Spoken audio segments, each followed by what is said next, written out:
اور یہاں پر حضرت مطلب اب توحید کا جہاں ایک برانچ تھا 2 برانچ اور کھل گئے، 3 برانچ ہو گئے، 3 مراکز ہو گئے. اب ہر جگہ جاتے تھے اور وہاں کا سروے کرتے. اب اتنے میں ہوا یہ کہ ابھی صرف آزمائش ختم نہیں ہوئی تھی، اب ایک آخری آزمائش باقی. ابھی تیل ترکش میں ہے، اب تک چلی نہیں ہے، ستاروں سے آگے جہاں اور بھی ہے، ابھی عشق کی امتحان اور بھی ہے. یہ سب سے بڑی اہم قربانی. فلما بلغ معه السعي، جب دوڑ بھاگ کرنے کے عمر میں حضرت ابراہیم علیہ السلام حضرت اسماعیل علیہ السلام پہنچ گئے. 100 سال کا بزرگ ہو چکے حضرت ابراہیم علیہ السلام، اتنی بزرگی آ چکے، اتنا بڑھاپا آ چکا ہے. اب تو تھا کہ مطلب بیٹے کا ہی سہارا تھا، لیکن اس سہارے میں ہوتا یہ نا کہ باپ کہتا ہے بیٹا ٹھیک ہے، ابھی صبح اٹھتے ہیں ہم، ابا کو نہیں ہوتا تو کبھی اس کو کہہ دیتے میرے بھائی، یا مجھے کہہ دیتے بیٹا جا دکان کھول دو. بیٹے کے امید ہوتی ہے تو باپ تھوڑا آرام کرتا ہے، تھوڑا پرسکون رہتا ہے، اطمینان کرتا ہے، اطمینان سے اللہ کی عبادت کرتا ہے، اطمینان سے اللہ کا ذکر کرتا ہے، کام کاج سے چھٹی لے لیتا ہے. اس عمر میں یہ تیر چلائے گئے، اس عمر میں اس آزمائش کو ڈالا گیا. فلما بلغ معه السعي، جب بیٹا دوڑ بھاگ کرنے کی عمر میں پہنچ گیا. جب بچہ بچپنے میں مر جاتا ہے نا پیدائشی عمر میں، تب سب سے زیادہ ماں کو دکھ ہوتا ہے. لیکن جب بچہ کڑیل جوان ہو جاتا ہے، باپ کے کندھے تک آ جاتا ہے، اور اس وقت ایسی قربانی مانگ لے کہ بھائی اپنے بیٹے کو ذبح کرنا، تو اس وقت کیا حالت ہوگی؟ اس باپ کی کیا حالت ہوگی؟ اس باپ کی کیا کیفیت ہوگی؟ کیا دل پر گزر رہی ہوگی؟ 3 دن سے مسلسل خواب کو دکھایا جا رہا ہے. پھر اپنی بیوی کے پاس آئے، پھر پوچھنے لگے. اب وہ کوئی بیوی ایسی ویسی بیوی نہیں تھی ہماری بیوی. آج تو ہماری بیوی کو اگر ہم بولے بچہ اردو میڈیم میں پڑھے گا کیا انگلش میڈیم میں، نہیں بولے یہ انگلش میڈیم میں نہیں، یہ اردو میڈیم میں پڑھے گا، اپنی مرضی چلاتی. یہاں تو ذبح کا معاملہ تھا. کہنے لگی آپ سے جو سرتاج، میرے سرتاج آپ سے جو ہو سکے آپ کر گزری اگر اللہ کا حکم. لیکن بیٹے کے پاس بھی آئے، مشورہ لیا. انی ارا فی المنام انی اذبح، یا بنیا ہے میرے بیٹے، انی ارا فی المنام انی اذبحک فانظر ماذا ترى، میں دیکھ رہا ہوں کہ مسلسل میں تجھے ذبح کروں. لیکن وہ بیٹا بھی تو وہ بیٹا تھا. قال یا ابت افعل ما تؤمر، اے ابا جان جو آپ کو حکم ہوا ہے کر گزرے. یہ فیضان مرکز تھا یا مکتب کی کرامتی تھی؟ یہ فیضان مرکز تھا یا مکتب کی کرامتی تھی؟ کس نے سکھائے اسماعیل کو آداب فرزندی؟ حاجرہ علیہ السلام نے پرورش کی. یہ تو آگے صرف سروے کر کے جاتے تھے. کیا ذمہ دار بیٹا گیا بنایا، کیا فرما بردار بیٹا بنایا باپ کی غیر موجودگی میں؟ وہی حاجرہ نے وہ ماں کا رول ادا کی وہاں پر. وہ ماں ہے اور آج ہماری ماں ہے. دیکھ یہ فیضان مرکز تھا یا مکتب کی کرامتی تھی؟ کس نے سکھائے اسماعیل کو آداب فرزندی؟ ابو جان آپ کو جو حکم ہوا ہے کر گزریے. تو عمر ایک بار حکم نہیں ہوا، 3 بار حکم ہوا، کر گزریے. آج کے اولاد ارے بھائی تمہاری طبیعت خراب ہو گئی، جاؤ مولانا سے اس کی تعبیر پوچھ لو پہلے. لیکن یہاں پر تھا کہ بھائی حکم ہوا کر گزریے. ستجدنی انشاءاللہ من الصابرین، بے شک آپ مجھے صابر پائیں گے. فلما اسلم وتلہ للجبین، جب دونوں مسلمان ہو گئے اور دونوں چل دیے مینا کی طرف، مسلمان ہو گئے، یعنی پورا ابھی مکمل طور پر سرنڈر کر دیا، اللہ کے حوالے کر دیا اپنے آپ کو. اسماعیل علیہ السلام اور حضرت ابراہیم علیہ السلام مسلمان ہو گئے. اللہ نے اسلم، یہاں ہوئے یہ مسلمان، یہاں پورے مکمل طور پر سپرد کر دیا، اللہ کے حوالے کر دیا اپنے آپ کو. لیکن اب بھی شیطان تو پیچھے لگا، ان الشیطان لکم عدو فاتخذوہ عدوا. ایک جگہ بہکایا، کیا کرنے جا رہے ہو؟ وہاں پر پتھر مارے. دوسری جگہ پھر بھوکلایا، یہ کیا کرنے جا رہے ہو؟ پھر وسوسہ آیا، اعوذ باللہ پڑھ، پتھر مارے. تیسری مرتبہ پھر وہ دوڑایا. اب لیکن پورا عزم ہو چکا تھا یہ شیطان کا وسوسہ ہے، اعوذ باللہ پڑھ کے کنکری مار کے نکل گئے. اس کے لیے آج جو رمی کروائی جاتی نا، اس سنت کو بھی جاری کر دیا. ایک ایک چیز حج کے ارکان میں سے اللہ سبحانہ و تعالیٰ نے کر دیا. ایک ایک ادا اتنی پسند آئی باری تعالیٰ کہ اب دونوں چل دی. اب حضرت اسماعیل کہہ رہے ابا جان میں لیڑی آتا ہوں، آپ جو ہے میری گردن پر چھری چلا دینا، پیچھے کی جانب سے لیڑی آتا. اب حضرت ابراہیم علیہ السلام ایک بڑھاپے کا سہارا، اتنی بڑی قربانی مانگ لی گئی. سوچو بڑھاپے کا سہارا ہے، آگے کون مدد کر، لیکن اللہ کا حکم آ چکا ہے. اب اللہ سبحانہ و تعالیٰ کا حکم آ چکا ہے، اب اسے پورا کرنا ہے. چلا دیے، مطلب وہ منہ اس طرف کر کے بیٹے کی گردن پہ چھری چلا، کوئی معمولی بس کی بات نہیں تھی، لیکن چلا دیے. اور ایک مرتبہ نہیں، کئی مرتبہ بس آنکھ بند کر کے چلائے جا رہے نہیں کٹے. اتنا مطلب عطا پسند آ گئے کہ منتہین کہہ دیا ہے بس ابراہیم بس. وَنَادَيْنَاهُ يَا ابراہیم، امتحان لینے والے نے کہہ دیا بس، تو نے انسانیت کی جو حد تھی، جو آزمائش کی انتہا تھی، وہ تو نے آج پار کر دی. وَنَادَيْنَاهُ يَا ابراہیم قَدْ صَدَّقْتَ الرُّؤْيَا، تو نے اس خواب کو سچا کر دیا.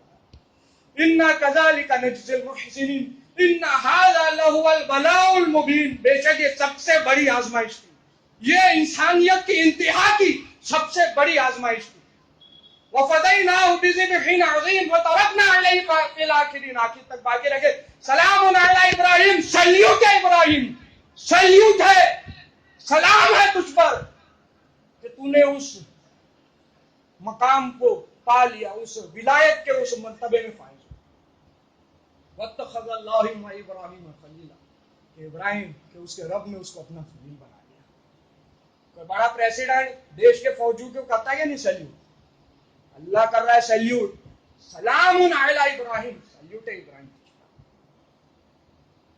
واقعی میں کوئی، اور اس چیز کو ہم باقی رکھیں گے، اس تیری سنت کو یادگار کے لیے کتابوں کے اوراق میں، کوئی پنوں میں باقی نہیں رکھیں گے. اس کو ہر سال تمام امت مسلمہ جتنے بھی اللہ کے ماننے والے ہوں گے، آخرت تک اس سنت کو تیری ہم جاری کر دیں گے اور اس یادگار کو باقی رکھیں گے. آخر تک یہ زبان، یہ کروڑوں جانور تیری یاد میں اللہ کے نام پہ ذبح ہوتے رہیں گے، تیری اور ابراہیم اسماعیل علیہ السلام کی یاد میں. یہ وہ عظیم قربانی کی تاریخ کی، کوئی معمولی قربانی نہیں تھی. اس وقت سمجھ لو آسمان تھم سا گیا تھا، تمام مخلوقات تھم سی گئی تھی کہ اب کیا ہونے والا ہے، اگلے پل کیا ہوگا. ایک بوڑھا باپ، 100 سال کا بوڑھا باپ، وہ کمزوری کا عالم، اور اپنے کڑیل نوجوان بیٹے، 87 سال کی عمر میں دیا ہوا بیٹا، ایک ہی بیٹا جو اس فریضے کو آگے لے کر چلنے والا ہے. اتنی بڑی قربانی مانگا، لیکن اس میں بھی کامیاب ہوا.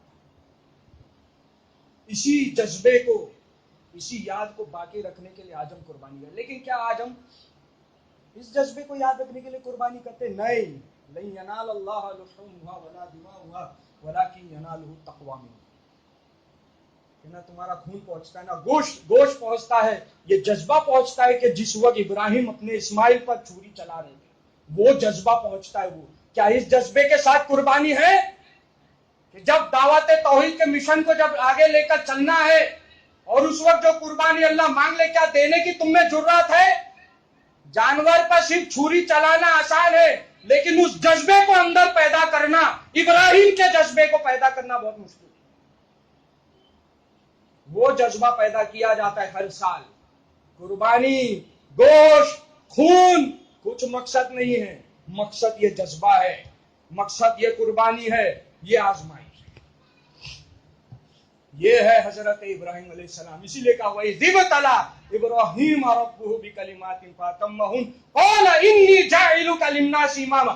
امام بنا دیا ہم نے تمہیں، سب لوگوں کا امام بنا دیا.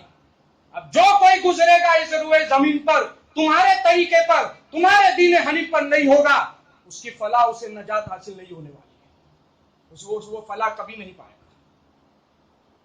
یہ ہے وہ ابراہیم علیہ السلام. تو بہرحال یہ تو سیرت کے چند مختصر پہلو تھے. تو آپ حضرات کے سامنے میں نے پیش کی. اللہ تبارک و تعالیٰ سے دعا ہے کہ اللہ سبحانہ و تعالیٰ جو قربان کرنے والے جو اللہ کی راہ میں جانور، اے مولا تجھ سے دعا ہے بس ابراہیم کا جذبہ عطا فرما.